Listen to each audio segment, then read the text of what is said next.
Hi, it's me again with Corel Draw Tips and Tricks. And somebody sent me this photo. They're not going to use Back to the Future wording, but they wanted to know how you could. It kind of looks like it's rounded, like it's on a cylinder. I did it. I'm not 100% happy with it, and there might be a better way or another way, and somebody might chime in. That's one thing good about YouTube. And you could actually use the extrude tool on this, but I find sometimes that it leaks when you do that. So I just made a duplicate of that circle, and then I'm going to make this ellipse a little smaller. And then I'm just going to take my 2-point line and draw from that edge to that edge, or the tangent, and then take away this part right here and use your smart tool to fill it in. And you can kind of see that's where I got my cylinder shape. This one's a little bit different.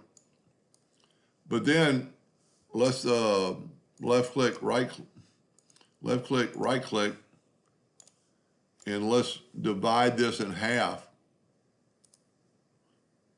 Whoop. Take our 2-point line. There's our midpoint right there. That doesn't look like it, so I'm not going to use that. I'm going to just go to the kind of like the middle, just see if they're perfect. Now I'm going to see how big this thing is. It's 13 inches, so I'm going to make my nudge factor 15. I'm going to take my Smart Fill tool and fill that in and move it over. Wow, I must have typed 150.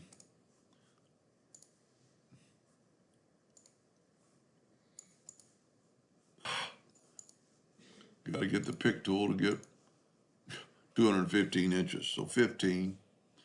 Nudge that over. Take the Smart Fill tool, nudge that over. And then we have two shapes. I'm going to go ahead and nudge the other one over. And tell you what, I'm going to get this out of the way, so it's going to be in the way. And there's several ways you can do this. One thing I'm going to do is contour a little bit to make it so I won't get to the edges. So I'm going to left click, no fill, right click, fill.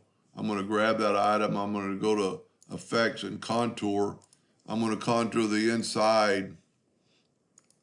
Whoop. I had it set on 4. Just one time.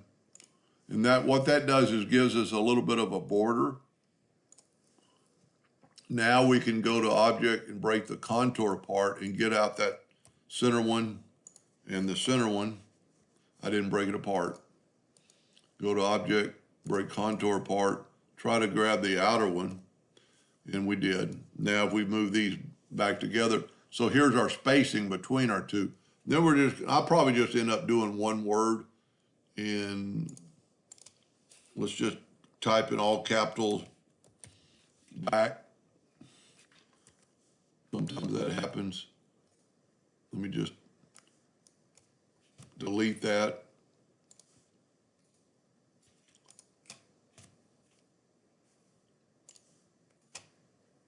Okay, get the text to, it's because my text is so small that I didn't see it.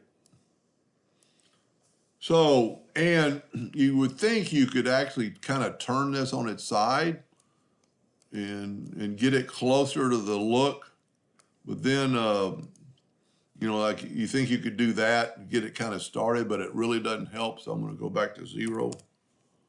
And let's make it just a tad bit smaller. And then I'm going to open up, I'm going to get a little bit, tell you what, I'm going to nudge this one out of the way. And I'm going to grab this one. And please, if you know a better way to do this, please email me or message me. I would love to know if there was a better way. Now I'm going to grab the envelope tool. Let's zoom in here. And I'm going to, at first, take away these 2 nodes. And then I'm going to take away these 2 nodes. I'm going to grab all these and right click and make it a line. And then I'm just going to move my Back to the Future here on my item. And you can kind of see my reasoning behind that. Now that's just a straight text. But we can, let's zoom in here. Now we can get the envelope tool and we can actually add another node right there and right there, and we can kind of move that node.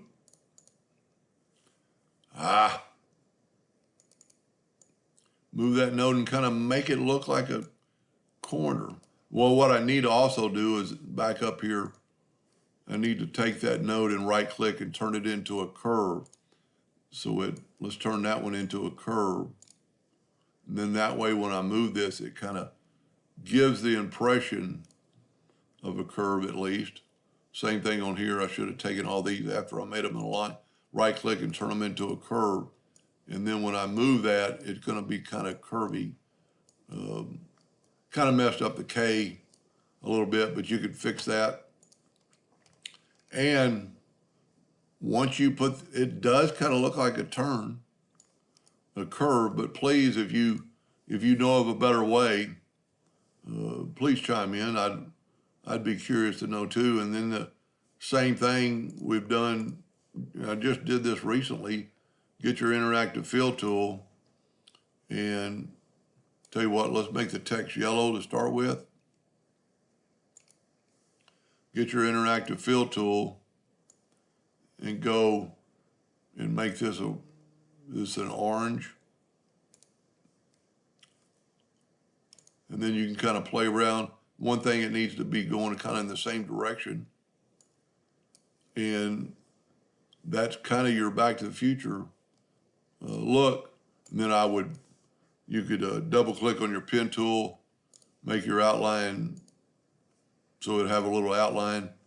And now mine's not going to be as good as the picture for the movie, but you get the idea. And we're actually quite a bit skewed, but you could grab the whole thing. And I don't know the look they're really wanting, but it does kind of look like it's on a curve. Anyway, I hope that helped them a little bit. Thank you for watching.